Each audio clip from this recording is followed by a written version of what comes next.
your girl having some oxtail. Yes, oxtail, baby. My husband bought it for me. He got it from a food truck.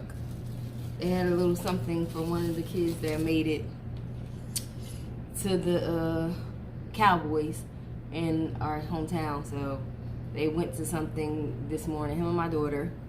And of course they had food and stuff out there, all kinds of different activities going on. He brought me something back.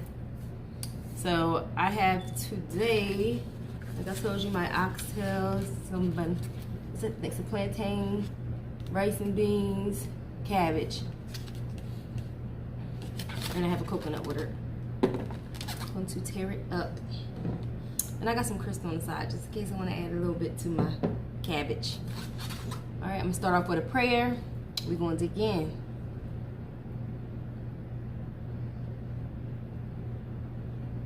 Amen and amen again. All right, so let me try this. Let me dig into this first before I start talking. Because I watched this TV show today. It had me like really upset. Really upset.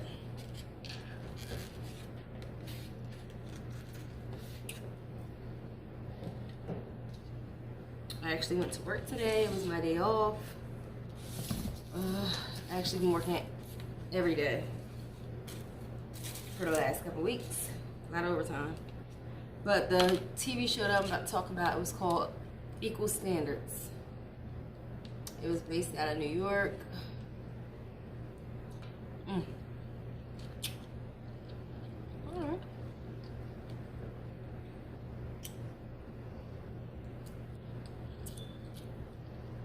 Okay.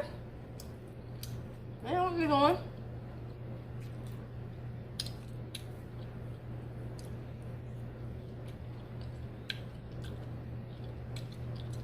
Happy for that. Still need my little hot sauce in it.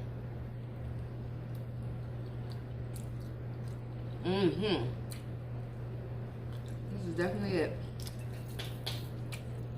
I gotta keep a bottle of crystal in the house. But anyway, it was on Black TV, the Black channel that's on Amazon.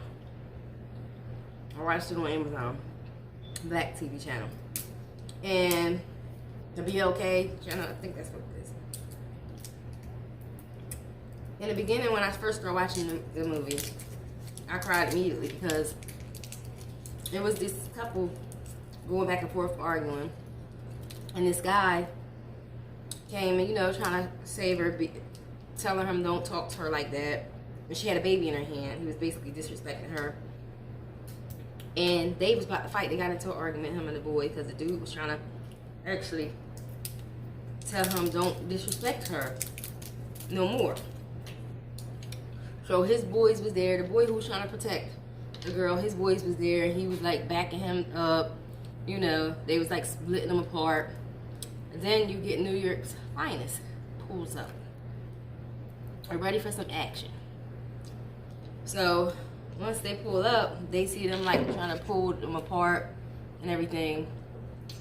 They walk up to the most aggressive one. Well, he was like really mad because he was trying to get at the guy who was trying to do something to the female.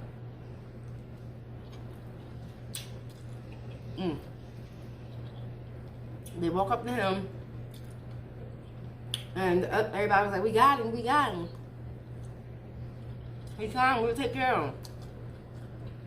There was two white cops. They did not want to hear that. They was like, no, we got him, basically. And ran up on him, got in his face. And he was so angry that he pushed him or something. They ended up exchanging, you know. The dude tried to grab his cell phone, tried to record. And once he reached to grab his cell phone, the cop shot him. And killed him.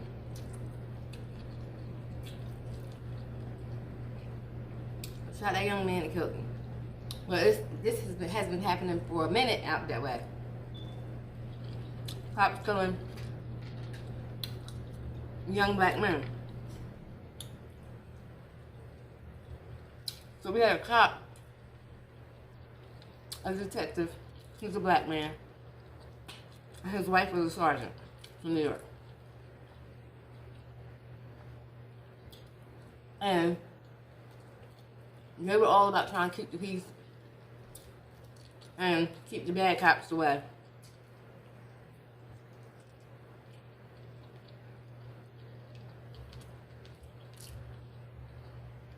So one day, the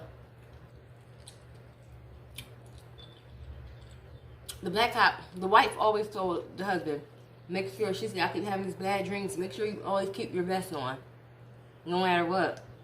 There's something like, I keep having these dreams for a reason. Make sure you always keep your vest on. She was always on him. So, he wore it. One day, him and one of his friends was coming out of the bodega. They was laughing, loud, talking real loud, laughing at each other. You know, reminiscing about old time. And two white cops walked up and came at them like, what's your name? I guess they had that stop and frisk, whatever they was doing. And he was like, hold on. There's Central Sound out here, and the way he was talking in codes like he knew that's how the cop talk. The terms, everything they use.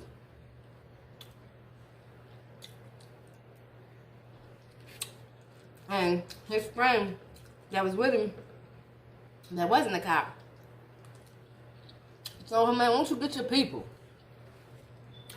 And the cop who came over there really aggressive was like, what the F you mean? Your people gonna start going off on it. And they like, he's trying to stop him. Now the black detective's trying to stop everything, you know, going on. And he announced that he was a cop. Everybody on the street was saying, he's a cop, he's a cop.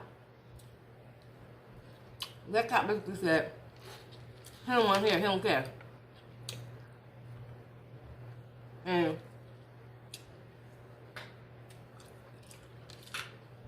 he told him, can I go get my ID? It's across the street because they're asking for ID. He was like, it's probably in my truck because it's not on me. It's right across the street, you can go get it. Instead of them verifying this, they make things worse. They don't go over there and check. So the partner who wasn't really aggressive noticed that the black detective had a gun on his hip. Now at this moment they acting like they didn't know he was a cop. And he said gun, and the cop that was aggressive just started shooting at him, shot him twice, and he returned the fire. Like, now, y'all thugs, y'all shooting at me for no reason. And I told y'all I'm one of y'all, and they didn't want to hear it.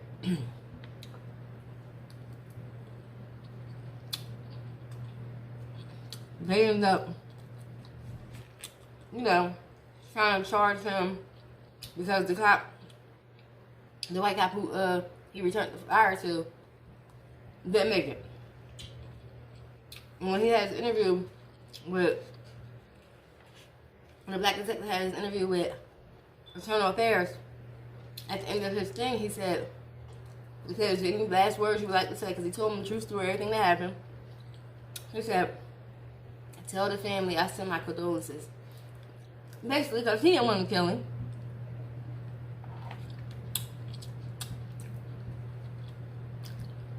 He even went to their funeral. And when the family saw him, what are you doing here? I'm going off on him. You're not one of us.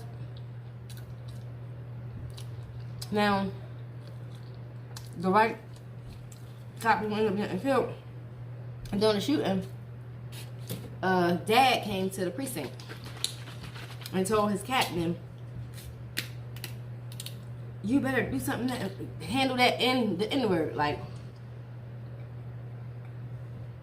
And the captain immediately told him, we don't address anybody by their race, anything, stuff like, we don't do that. We address them by our last names here. And if you have a family, you should be over there morning with your family, helping your family, instead of over here right now. And he just shut up, and then he left. Like I told you, at that funeral, they didn't want him there. He still showed up. So, remember the first one I told y'all in the beginning when the cop killed the little black boy was trying to pull his phone out? He got cleared. He got cleared of his shooting. And the city's, everybody's started going crazy.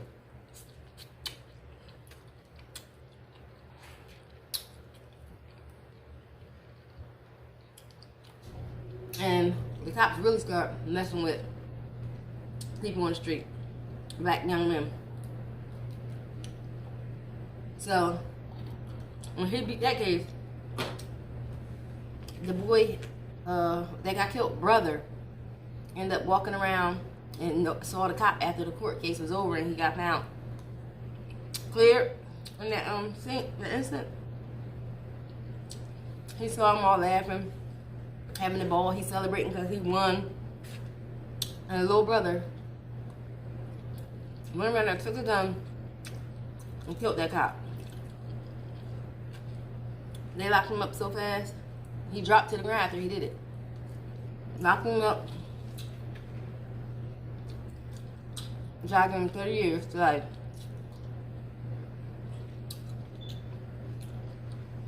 So, that's what everybody was wondering. How did he get cleared from a cell phone? And he killed that little boy, and then the cop was just returning the gunfire because they were shooting him, about to kill him. He never drew his weapon. The detective never drew his weapon until after he started shooting him first. So, Internal Affairs questioning him.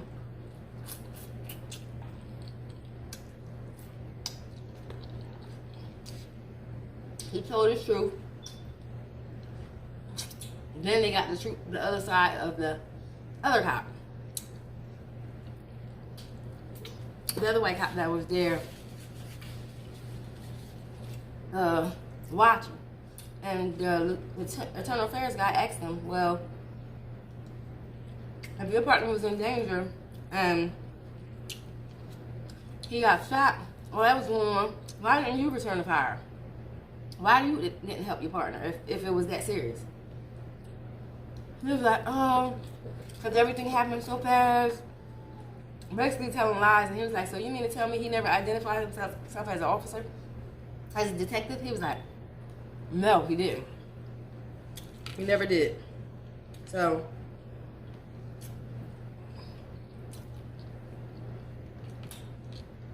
he ended up being cocky about it after his interview because they was about to charge the detective for murder. First degree murder, they wanted to charge him.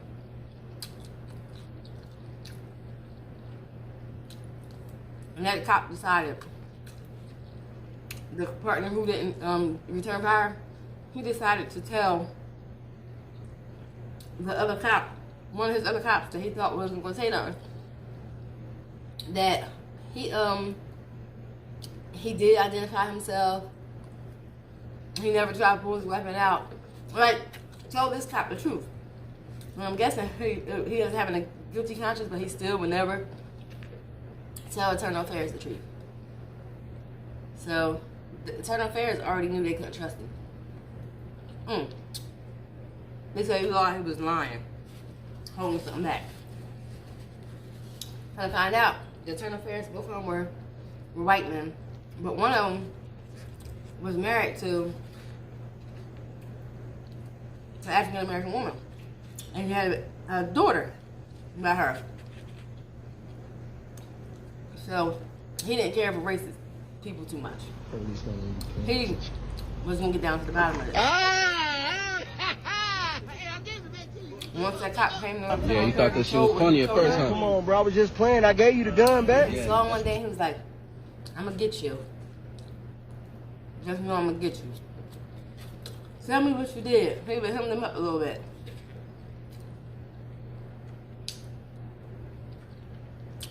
And then the cops was going out in the street, just picking on people, just bothering people. They ended up putting the detective on desk duty because he survived his gunshot wounds. Because he had his vest on, like his wife told him. He survived his wounds. He was on there for a little while, and then an incident happened where the cops was going around bullying people again, and in the meantime, they shot one dude, and all the other dudes started involved. Dude ended up losing his radio. The dude that got shot took the radio.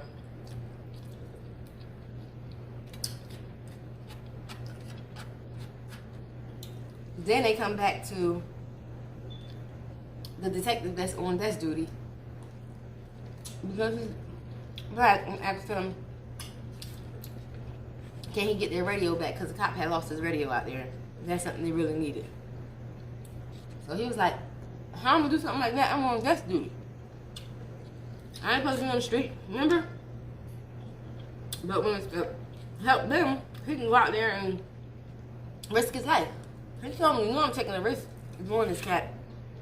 This cat was like, you know I won't try to do nothing to jeopardize. He said, I told you if you were willing to do it.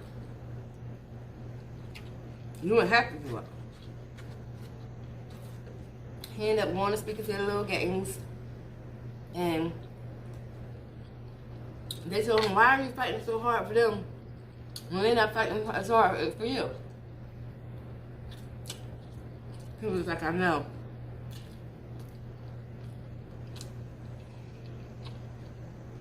But he took an oath, and he wanted to live by it. He told him, just like y'all took an oath when y'all said y'all was gonna be in this gang stuff, we just chose different paths. Same shit, different paths. So it was like, alright, they basically had him. They ended up taking the radio, putting in the middle of the the basketball court at the projects after everything was happening at. And once they did that, he went and got the radio, turned it in. By this time, they done got approved.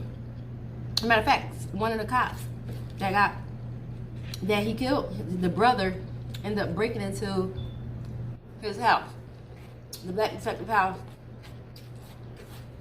He ended up cutting himself. Now,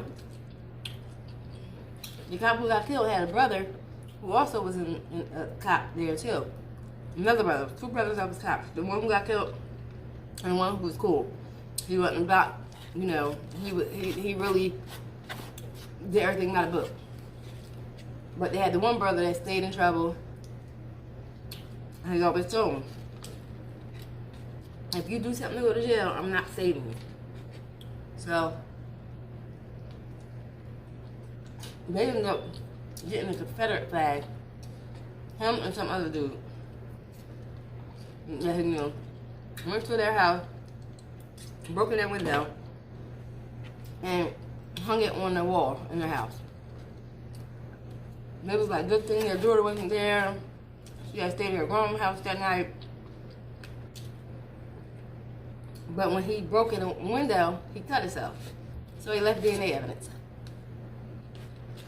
So they had a warrant for the blood of whoever that was. In the meantime, the brother and the guy got caught on a traffic stop because the brother decided, the one that's not a cop, that he wanted to go use the bathroom on a public street against the wall, and the cops was right there sitting there. They pulled him over, and he ended up telling them who his brother was and that he got killed. They was like, our condolences to you.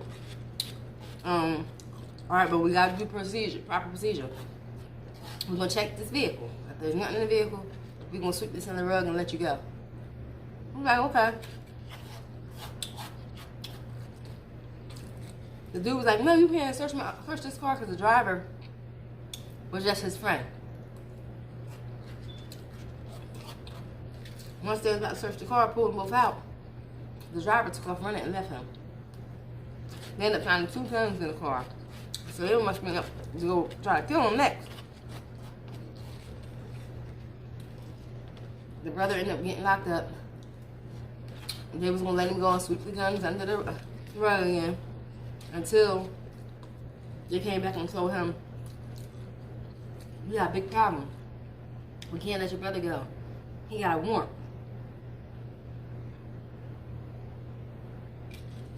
For his arrest. Excuse me. He was the one, his fingerprints was in a cop house.